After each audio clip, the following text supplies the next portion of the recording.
Shabbat Shalom. I am here with Parshat Vayigash. That's this week's Shabbat story. So considering that we work in a cycle, this circle of life, everything is reflective of the original creation story. And so every year, based on the moon calendar, specifically, and not the Gregorian calendar, we come to a point in proportion to this original story. And that is what makes that current Shabbat story or Torah Parsha relevant.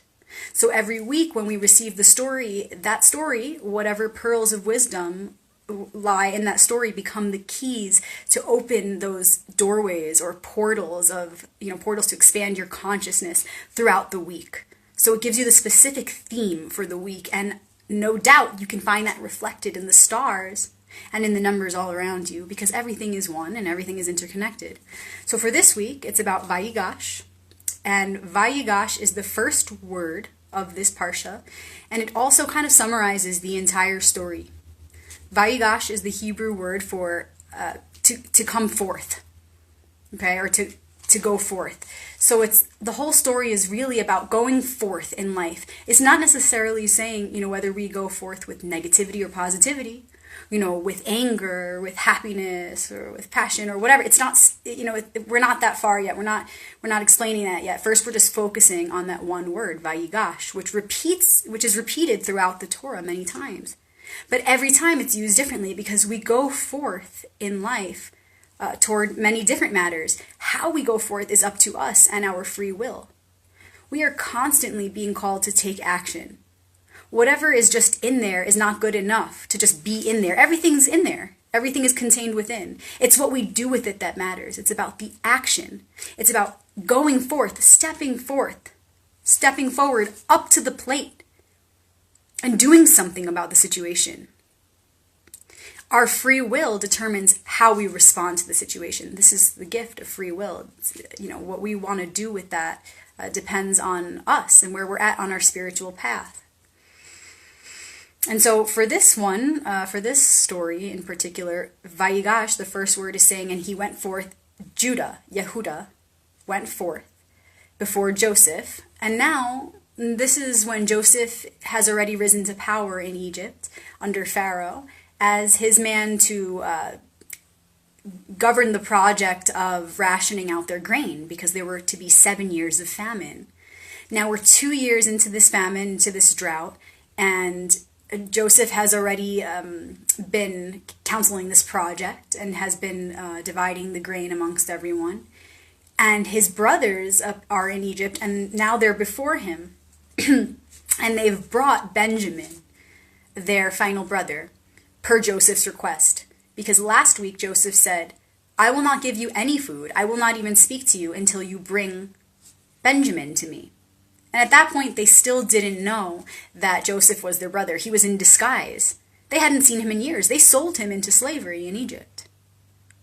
This is a reunion. And now this, where we're at with Vayigash, is part 2 of that reunion. So now here they are, per his request, with Benjamin, and Judah presents their brother Benjamin to him and says, here he is.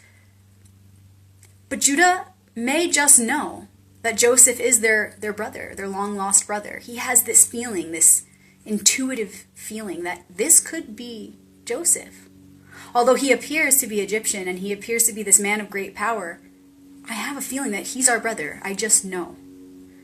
And so rather than directly confront him about it, he has a very sneaky and profound way of using his words to coax Joseph into that emotional state to get him to reveal his true identity.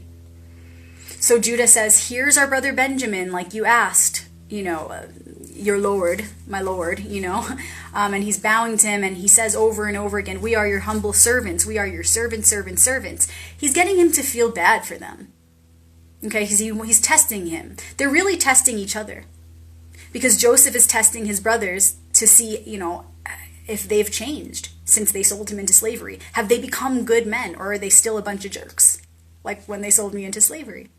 And then Judah is testing Joseph by using his words to manipulate him into feeling bad and revealing his identity as their brother. For good reason. for a positive reason. He wants the truth to come out. He wants to know if this is his brother. And so he says, here is Benjamin, our brother, like you asked, but please let him return to our father. Our father, because he knows that's his brother. He says, let him return to our father, because if we don't return Benjamin, his beloved son, he will just die. He'll just die. It'll break his heart. He said so himself.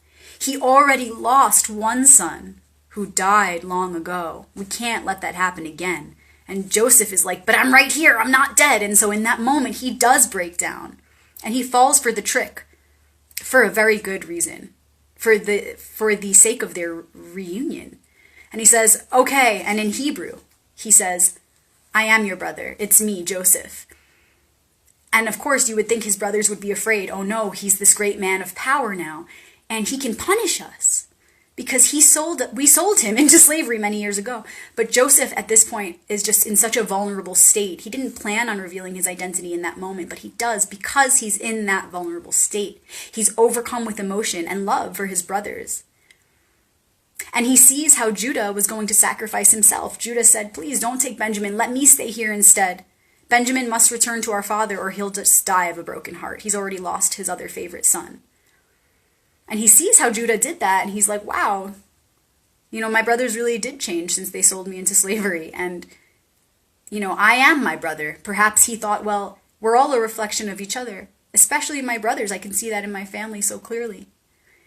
And in him treating Benjamin this way and protecting our brother Benjamin and sacrificing himself for our brother Benjamin, it's like he's repenting.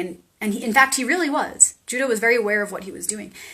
So Joseph says, it's like he's repenting. It's like he's making right what he did to me long ago through our brother Benjamin. And I feel his repentance. And I feel his regret for what he did long ago. And so he doesn't want his brothers to be afraid that he might not forgive them and that now that he has this power, he may punish them. So right away he says, listen, don't worry. I'm not upset. All these years have passed and it's given me, and many experiences have passed, and it's given me the time and the space to really consider why this has all happened. And if you did not sell me, my brothers, if you did not sell me into slavery, I would not have been in Egypt and I would not have risen to power. And I would not have been in charge of the grain under Pharaoh. And I would not be able to save all of us. So it's okay, please, no, I forgive you, really.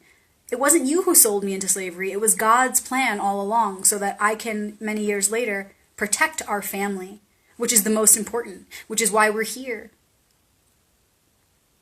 To nourish life within the family so that the family tree can grow. And so they all realize that the most important thing is love, and they all embrace and they reunite. And meanwhile, Pharaoh's overhearing all of this, and he's happy. He's happy for Joseph because he loves Joseph. That's why he appointed him the leader of this project. And so he says, come, I'm so happy for you, Joseph. I want to give you and your family the best land. Make them workers for me, and I trust you. I trust your decisions. Bring them all to Egypt, and I will help you all. And so Joseph says, go, get my father. Tell him to come. Bring all of your stuff with you. Bring all of our family with you. Bring everyone and everything to Egypt. And they do. They go right away. And they tell Yaakov, or Jacob, about Joseph and how he's really alive. And he did, in fact, like his dream many years ago, rise to power. And he's making us all these offerings, and come, we have to go.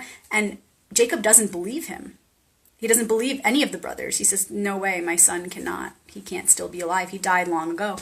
But then they reveal to him certain truths that go, ding. He goes, I know this must be true. It has to be true, because what they're telling me could not be told unless it was true. And so Jacob decides, okay, I'll go to Egypt. I need to reunite with my son, of course. And so they all get in the carriages and they go to Egypt. In the wagons, they go to Egypt. And finally, Jacob, in his old age, can die because he reunites with his beloved son, Joseph, and he feels complete. He feels complete, and he can finally die. And death always signifies the coming of a new beginning. Death always comes before a new beginning. There's no end without a beginning. Life is a circle. It's a never-ending cycle. So what does that death represent? The death of Jacob. That's super powerful. They all leave Canaan. They all leave the land of light to go into Egypt, the land of darkness. Not the land of good and bad, the land of light and dark.